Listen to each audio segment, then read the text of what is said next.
കോഴിക്കോട് താമരശ്ശേരിയിൽ വിദേശത്തേക്ക് പോകുന്ന യുവാവിന്റെ കയ്യിൽ കഞ്ചാവ് ഒളിപ്പിച്ച് ഹൽവ കൊടുത്തയക്കാൻ ശ്രമം. ഹൽവ കൊടുത്തയക്കാൻ ശ്രമിച്ച പുതുപ്പാടി സ്വദേശി മുനീഷിനെ നാട്ടുകാർ പിടികൂടി പോലീസിൽ ഏൽപ്പിച്ചു. ഇയാൾ നിരവധി കളവ് കേസുകളിൽ പ്രതിയാണെന്ന് പോലീസ് പറഞ്ഞു. അബുദാബിയിൽ ജോലി നോക്കുകയായിരുന്ന പുതുപ്പാടി സ്വദേശി അനീഷ് അവധി കഴിഞ്ഞ് മടങ്ങാനിരിക്കെയാണ് ബന്ധുവിന് കൈമാറാനായി മുനീഷ് ഹൽവ എത്തിച്ചത്. അബുദാബിയിൽ ജോലി ചെയ്യുന്ന ബന്ധുവായ ഷാനിദിന് നൽകണമെന്നായിരുന്നു നിർദ്ദേശം. 2 കിലോയോളം തൂക്കം വരുന്ന ഹൽവയുടെ പൊതി സംശയം തോന്നിയതിനെ തുടർന്ന് ബന്ധുക്കൾ അഴിച്ചു പരിശോധിച്ചു. അപ്പോഴാണ് ഹൽവയ്ക്കുള്ളിൽ കഞ്ചാവ് ഒളിപ്പിച്ച നിലയിൽ കണ്ടെത്തിയത്. തുടർന്ന് അനീഷ് ഹൽവ വീട്ടിലേൽപ്പിച്ച് വിദേശത്തേക്ക് പോയി. നാട്ടുകാരും ബന്ധുക്കളും മുനീഷിനെ അടിവാരത്ത് വെച്ച് പിന്നീട് കണ്ടെത്തി.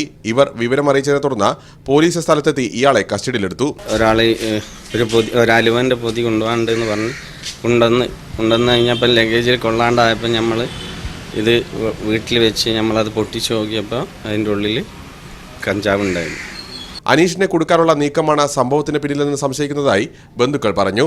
ഹൽവയ്ക്കുള്ളിൽ നിന്നും 9.87 ഗ്രാം കഞ്ചാവാണ് കണ്ടെടുത്തതെന്ന് പോലീസ് അറിയിച്ചു. മീഡിയ 1 കോഴിക്കോട്.